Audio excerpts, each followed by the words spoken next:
and welcome back to the Professor's Kitchen, and welcome back to part 2 of my Croatian vacation informational video series. In part 1, I discussed 2 of the most important steps that you need to know before you book your trip to Croatia or to anywhere else in Europe right now. If you did not see that video, please make sure that you take a look at it, check it out, and let me know what you think.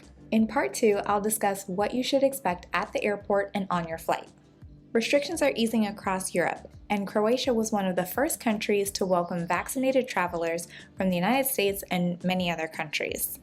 We were ecstatic to have an opportunity to visit this beautiful country, especially while it's still largely devoid of tourists. Now, this is a bad thing for Croatia's economy and the people there who depend on tourism, but it's a good thing for a family of 4 like us with 2 small children who get lost in crowds pretty easily. As these restrictions continue to ease, it is important to keep in mind that there are still several restrictions in place. You may still have to wear a mask in certain areas. You will definitely have to have either a vaccination record or a recent negative COVID test. There are hand sanitizing stations everywhere, and the airline may require you to do sort of an orderly disembarkation procedure at the very end of your flight. So when everyone is getting off the plane, deplaning, you may have to follow the instructions to deplane a few rows at a time. If you want to travel though, you can, but what should you expect? It feels so weird to be in an airport right now. It's so empty in here. It's crazy. And of course, like all the seats are blocked off. So weird. I can't wait to go. To ease ourselves back into air travel after a very long 18 months of not taking any vacations at all, I decided that it would probably be best for us to choose a short flight. That was one of the reasons why we chose Croatia in the first place. It was only about a 1 hour or 90-minute flight for us from Frankfurt to Dubrovnik. Because we have 2 small children and they were going to have to wear masks for the majority of the trip, it was probably the best idea for us to do it this way. The restrictions do vary for children, and it did seem pretty inconsistent. We were told that the children's cloth masks were not enough and that they did have to wear surgical masks, but we didn't really see any other kids wearing surgical masks on the trip. The nice thing was that they did give us the surgical masks, and they only required the children to wear them over their cloth masks while we were on the plane. Once we got off the plane and anytime we were out in the open, we did not have to wear masks at all. And we were allowed to take them off whenever we were eating or drinking on the plane. As I mentioned in part 1, we did have to prepare some additional documents before we actually got on the plane. I explained most of that in the very first video. The most important things to keep in mind are that you may have to fill out a COVID form for the airline or for the country that you're planning to visit. Croatia, all of that was online and it was easily accessible under the website for the US Embassy in Croatia.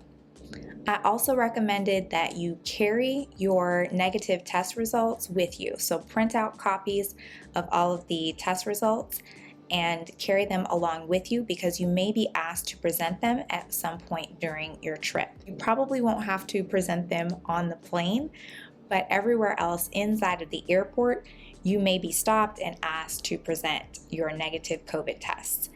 You can consider getting to the airport early and taking the COVID test at the airport. That is one option that most airports provide. However, if you're in a country where they charge for COVID tests, you may want to do that ahead of time in order to get the best possible price. For us here in Germany, we can get free COVID testing at our local COVID testing sites. So that was a really great option for us on our way to Croatia. On the way back, the hotel provided us with a space to get the kids tested and make sure that we did that before we headed back to Germany. Now, because my husband and I have both been vaccinated and we were 2 weeks out from our last COVID vaccine, we were both considered to be fully immune and we did not have to take the test. But we did have to present our COVID vaccination cards at the airport. And again, they're checking for the date to make sure that you're at least 2 weeks out. So remember to check with the airline and also with the host nation that you're planning to visit or the country that you're planning to visit to see if you need one or both of those things, the COVID vaccination card and or the negative COVID test. The airline also still recommends that you arrive at least 2 hours before your departure. And even though the airport was pretty empty when we got there, that may not be normal and it may start picking up again pretty soon. So I do recommend getting to the airport early if at all possible, and really as early as possible. On our way back, we accidentally got to the airport like 3 hours ahead of time because again, there's not a whole lot of traffic right now in Croatia. And so even though I planned for us to get to the airport about 2 hours ahead of departure, we ended up there much earlier than we needed to be, and we spent quite a bit of time just kind of sitting around.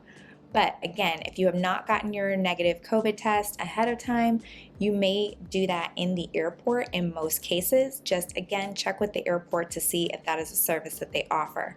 Also, at your destination, you should check with the hotel to see if they offer that service as well. There was a charge for us at the hotel to get that negative COVID test for both of the kids, but it was a nominal fee and it was necessary. So we went ahead and paid it. They charged it to our room and it was totally fine. The kids were in and out and we got an email and they printed off the copies of the negative test for us to hand carry when we went through the airport again.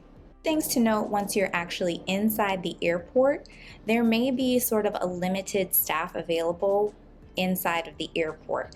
However, the staff that is there seems to be pretty helpful and knowledgeable about the processes and procedures that you need to go through. If you are one of those travelers who likes to have a digital boarding pass, you can do that.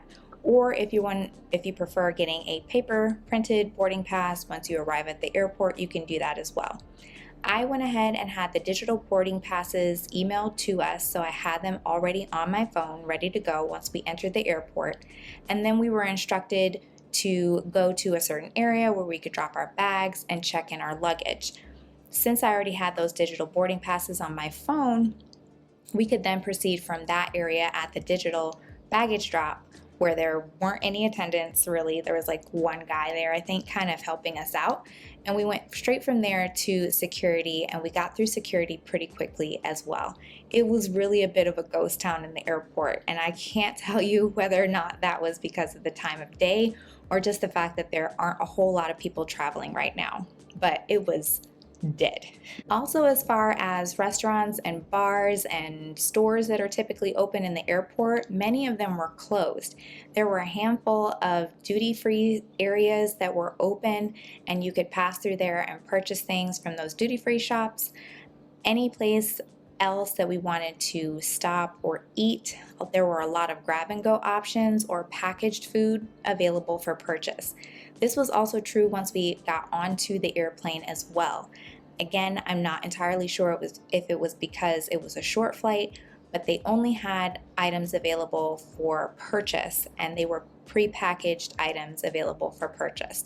So we could get like sandwiches and wraps or some sort of a dessert, and everything came in its own little container or box or wrapped up in paper, and you had to keep your mask on until it was time for you to eat. Anytime you were interacting with a flight attendant, you had to keep your mask on, and then when you were sitting in your chair and you had wiped everything down, they gave us a disinfectant wipe to wipe everything down. You could sit there and eat and drink in peace, and then of course you had to put your mask back on at the end of your meal and when the flight attendants came by to clean up. One other really important thing when you are purchasing food on the flight, please know that most of the airlines are only providing cashless purchasing options. So that means that you will need to have a credit or debit card available to purchase food on the airplane. You cannot use any sort of cash. So you may be asking yourself at this point in the video, why are we experts, or what makes me think that I'm any sort of an expert on traveling? And the answer is I'm not. I just really love to travel, and before the shutdown, we probably visited a different country maybe 1 to 2 times per month. And so the pandemic was a huge stop for us. Like, it was just absolutely horrible. We really missed traveling. So being vaccinated was a big deal for us. to get back out there and start traveling again as much as possible. While I do think that it is slightly harder than usual to travel right now, and especially I still have some concerns about traveling with the children since the children are too young to be vaccinated just yet. But I do think that it was worth it for them to have the experience of traveling across Europe while we still can, and it was worth it. The extra steps are definitely worth it if you're willing to put in the effort. So that is all I have for you in this video. If you like the information, then feel free to give this video a thumbs up, share it with a friend so that maybe they can travel as well and learn a little bit of something about what to do when they travel. And I will see you in the next one. Ciao for now.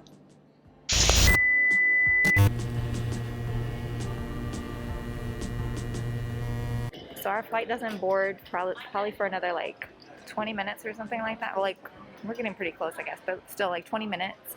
And I don't know if you can see like over my shoulder here, there are people lined up, but I don't know why. They're like, this is the only place in the airport where there are people just kind of like lined up, ready to go. Everywhere else is pretty dead. It's like completely empty in here, and there are a bunch of like tag thingies on all the seats so that you can't really get too close to anybody else. So it's empty. I don't know.